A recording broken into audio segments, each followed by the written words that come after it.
మౌనం పట్టిన చిలుక. పాదుషా వారికి పూల తోటలో ఒక చక్కని రామచిలుక దొరికింది. ఆయన దానిని పట్టుకొని వెళ్ళి బంగారు పంజరంలో పెట్టి ప్రేమగా పెంచుకుంటున్నాడు. రంగురంగుల రామచిలుక పాదుషా వారికి తీయని మాటలు చెప్పుతూ ఉండేది. అప్పుడప్పుడు పాదుషా ముందు ముచ్చటగా పాడుతూ ఆడుతూ కేరింతలు కొట్టేది. క్రమంగా రామచిలుక అంటే పాదుషా వారికి అపరిమితమైన అభిమానం ఏర్పడింది. బాగా దానితో ఆడుకుంటూ పాడుకుంటూ ఉన్నాడనమాట. అది ప్రేమగా మాట్లాడుతూ ఉంటుంది, ఆడుతూ తిరుగుతూ ఉందన్నమాట. దాన్ని పట్టుకొని పంజరంలో పెట్టి ప్రేమగా పెంచుకుంటా ఉన్నాడు అక్బర్ పాదుషా.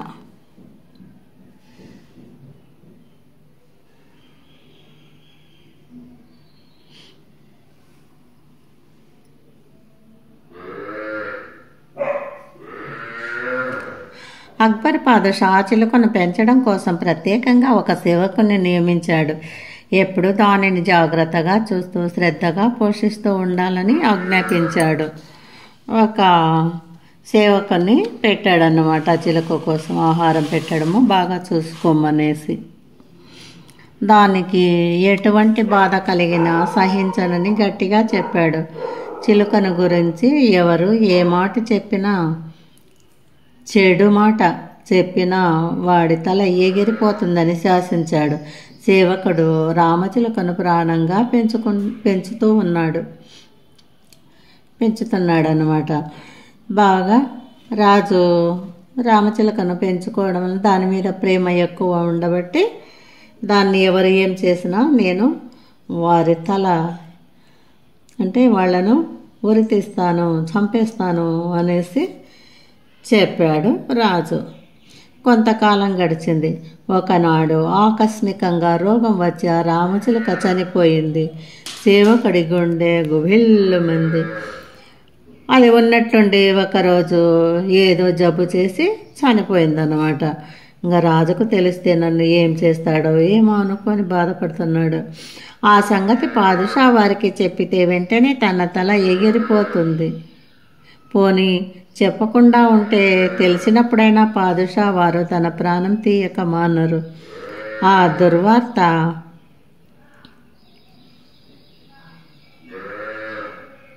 తాను చెప్పినా దాచినా తనకు మాత్రం మరణశిక్ష తప్పదు.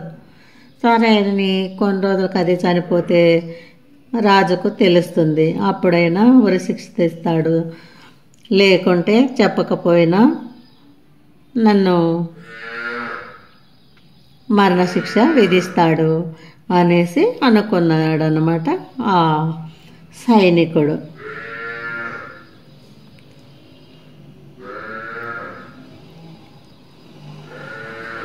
ఏ పని చేయటానికి సేవకుడికి పాలు పోలేదు.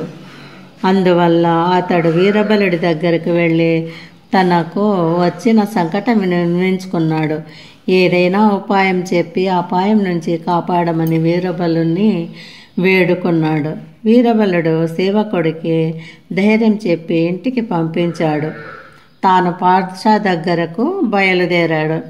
సరే అనేసి అతను వీరబలుని దగ్గరికి పోయినాడనమాట. అతను ఒక నమ్మకస్తుడు, నమ్మకమైనటువంటి మంత్రి లాంటి వాడు. అందుకని అతని దగ్గర పోయి తన బాధను చెప్పుకున్నాడు ఆ సైనికుడు. సరే అనేసి ధైర్యం చెప్పి పంపించినాడు. వాళ్ళంత దూరంలో వీరబలిని చూడగానే పాదుషా వారు ఆశ్చర్యపడ్డారు. ఏం వీరబల్, ఏమిటి విశేషం? ఇప్పుడే కదా ఇంటికి వెళ్ళావు, మళ్ళీ ఇలా వచ్చావేం అని ప్రశ్నించాడు పాదుషా. వీరబలుడు బదులు పలికాడు. సరే అంత దూరంలో ఉండేటువంటి వీరబలుని చూసి, ఏంటి ఇప్పుడే కదా నువ్వు ఇంటికి వెళ్ళింది, మళ్ళీ అప్పుడే వచ్చేవే ఏమి అని అడిగాడు. మరేం లేదు జహాపనా, తమ పెంపుడు చిలుక. మా పెంపుడు చిలుక. ఏమైంది వీరబల్, ఎలా ఉంది మా పెంపుడు చిలుక? ఆతృతంగా అడిగాడు పాదుషా. "ఆ, చిలుక అనేసి అంటే ఏమైంది చిలుకకు, ఎలా ఉంది అని అడిగాడనమాట. ఏమీ లేదు జహాపన, తమ చిలుక బంగారు పంజరంలో తల క్రిందులుగా ముక్కు మూసుకొని తపస్సు చేస్తున్నది అన్నాడు వీరబలుడు. ఏమి లేదు, నీ చిలుక పంజరంలో తపస్సు చేసుకుంటా ఉంది ముక్కు మూసుకొని తల క్రిందులుగా అని చెప్పాడు. పాదుషాకు ఏమీ అర్థం కాలేదు. అదేమిటి వీరబల్, మా చిలుక తల క్రిందులుగా తపస్సు చేస్తున్నదా అని అడిగాడు పాదుషా. అవును హుజూర్, కళ్ళు తేలవేసి కదలకుండా మెదలకుండా మునీశ్వరుడిలాగా మౌనంగా మహాతపస్సు చేస్తున్నది అని చెప్పాడు వీరబలుడు. పాదుషాకు అనుమానం కలిగింది. స్పష్టంగా చెప్పు వీరబల్, మా చిలుక చచ్చిపోయిందా అని ఆతృతంగా ప్రశ్నించాడు అక్బర్ పాదుషా. అదేంటిది, తల క్రిందులుగా పడుకోవడం ఏంటి, కళ్ళు తేలవేయడం ఏంటి, ఏమైనా చనిపోయిందా ఏంటి, నిజం చెప్పు వీరబల్ అని అడిగాడన్నమాట. ఆ మాటలు వినగానే పాదుషాకు చిలుక చచ్చిన సంగతి స్పష్టంగా తెలిసింది. ఆయన దుఃఖపడుతూ, ఈ డొంక తిరుగుడు మాటలు ఎందుకు వీరబల్, చిలుక చచ్చిపోయిందని స్పష్టంగా ఎందుకు చెప్పవు అని అడిగాడు.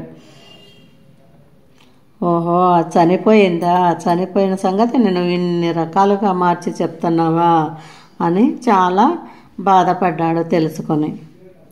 సరే, నిజమే చెప్పచ్చు కదా చనిపోయింది అని అనేసి అడిగాడు జహాపన.